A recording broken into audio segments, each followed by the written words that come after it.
పాపభీతి లేనటువంటి దుర్మార్గులు ఉన్నంత మాత్రాన వాళ్లకు దడిచిన ప్రజాసేవకు మానుకుంటానా అని చెప్పి అతను తిరుగుతున్నాడు.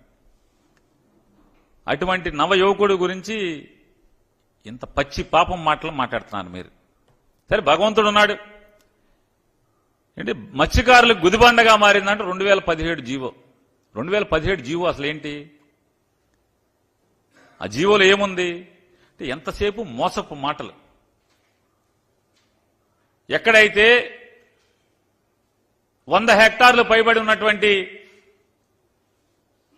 చెరువులు ఎక్కడైతే ఉంటాయో, గ్రామానికి సంబంధించినటువంటి ప్రభుత్వ చెరువులు ఎక్కడ ఉంటాయో ఆ చెరువుల్లో ఖచ్చితంగా పేరుదేమో మత్స్యకారుల సంఘాన్ని, దోచుకునేదేమో అగ్రవర్ణాలు, డబ్బున్న వాళ్ళందరూ కూడా వాళ్ళని అడ్డం పెట్టి బినామీలుగా దోచుకుంటున్నటువంటి పరిస్థితులు ఈ ప్రభుత్వం చూసి ఖచ్చితంగా ఆ సంఘ సభ్యులకి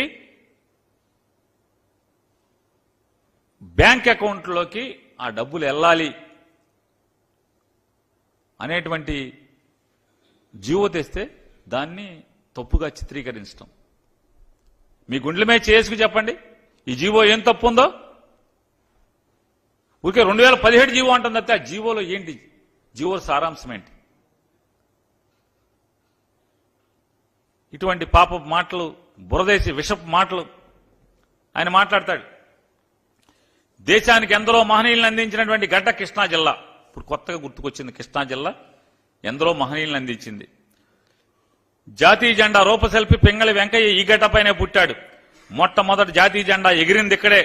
బ్రిటిష్ హయాంలో బందరు వెలుగు వెలిగింది బందరు బ్రిటిష్ హయాంలో.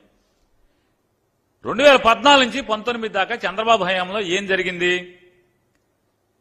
ఒక్క అధికారి, జిల్లా కలెక్టర్తో సహా ఒక్క అధికారి కూడా బందర్లో ఉండేవాడు కాదు. మొత్తం అందరూ బెజవాడలో ఉండేవాళ్ళు.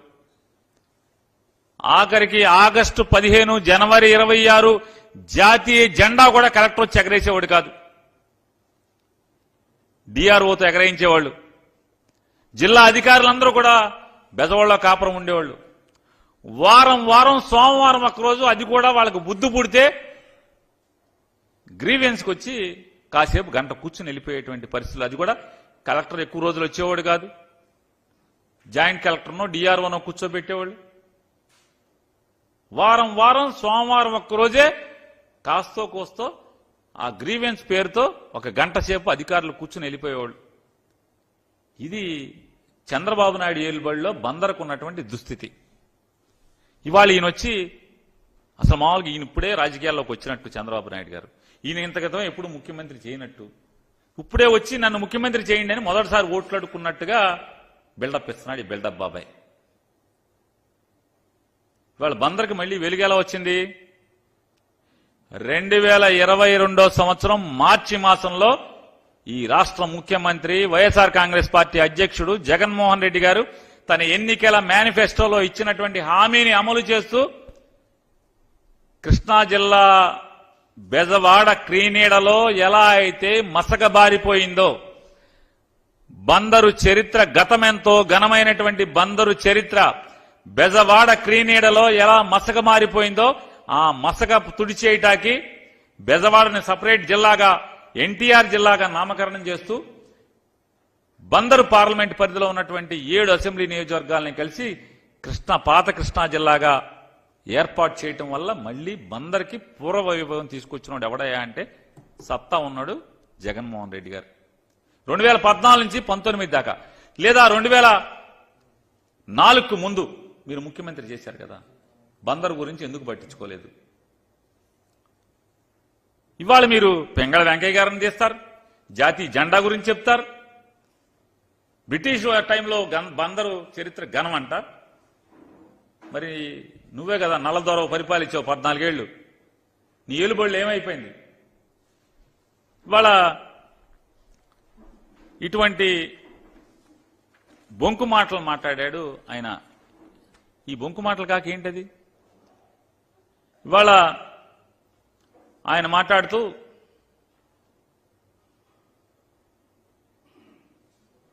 సైకో జగన్ ఒక్కో ప్రాంతానికి ఒక్కో సైకోను తయారు చేసి మమ్మల్ని మానసికంగా దెబ్బతీయాలని చూస్తున్నారు. నేను మిమ్మల్ని మానసికంగా ఏం కుంగదీశాను? ఏ రోజన్నా మీ గురించి, మీ కుటుంబ విషయాల గురించి, మీ వ్యక్తిత్వం గురించి ఏ రోజన్నా నేను మాట్లాడున్నానా? సవాల్ చేస్తాను చంద్రబాబు నాయుడు గారిని. ఎప్పుడన్నా మీ వ్యక్తిత్వాన్ని హననం చేసేట్టు, మీ రాజకీయ జీవితం గురించి తప్పితే, మీరు తీసుకున్న నిర్ణయాల గురించి తప్పితే, మీరు మాట్లాడినటువంటి అసత్యాల గురించి తప్పితే నేను ఎప్పుడన్నా మిమ్మల్ని కించిపరుస్తూ నేను మాట్లాడాను? ఇవాళ మీరు ఈ రకమైనటువంటి విషాన్ని జిమ్మేటువంటి కార్యక్రమం చూసుకుని, విషపు డబ్బా ఇడ్చుకుని బస్సు ఎక్కి ఊరూరా తిరుగుతున్నారు హెలికాప్టర్ వేసుకుని. మీరు ఆయన చెప్తాడు 5 ఏళ్ల పాలనలో బందరుకు ఏం చేశాడో చెప్పే ధైర్యం పేరునా నీకుందా అని. ఎస్, దమ్ముంది, ధైర్యం ఉంది. 5 ఏళ్లలో నేనేం చేశాను, జగన్మోహన్ రెడ్డి నాయకత్వంలో మచిలీపట్నానికి ఏం చేశానో దమ్ముగా చెప్పే ధైర్యం ఉంది. కృష్ణా జిల్లాకి దశాబ్దాలుగా కూడా కాదు, శతాబ్దాలుగా కృష్ణా జిల్లా ముఖ్య కేంద్రంగా మసిలినటువంటి, వెలిగినటువంటి మచిలీపట్నానికి పూర్వ వైభవాన్ని తీసుకొచ్చేటువంటి ఏ పనైనా చేసింది పేర్ని నానినే. నాడు రాజశేఖర రెడ్డి గారి హయాంలో గాని, లేదా ఈనాడు జగన్మోహన్ రెడ్డి గారి నాయకత్వంలో గాని బందరికి పూర్వ వైభవాన్ని తీసుకొచ్చేటువంటి ప్రతి పని పేర్ని నాని తీసుకొచ్చాడు. కృష్ణా యూనివర్సిటీని మచిలీపట్నంలో స్థాపించటానికి గాని పేర్ని నాని కారణం. నాడు రాజశేఖర రెడ్డి గారు ఉన్నప్పుడు మచిలీపట్నంలో ప్రభుత్వ పాలిటెక్నిక్ కాలేజీని స్థాపించడానికి పేర్ని నానినే కారణం.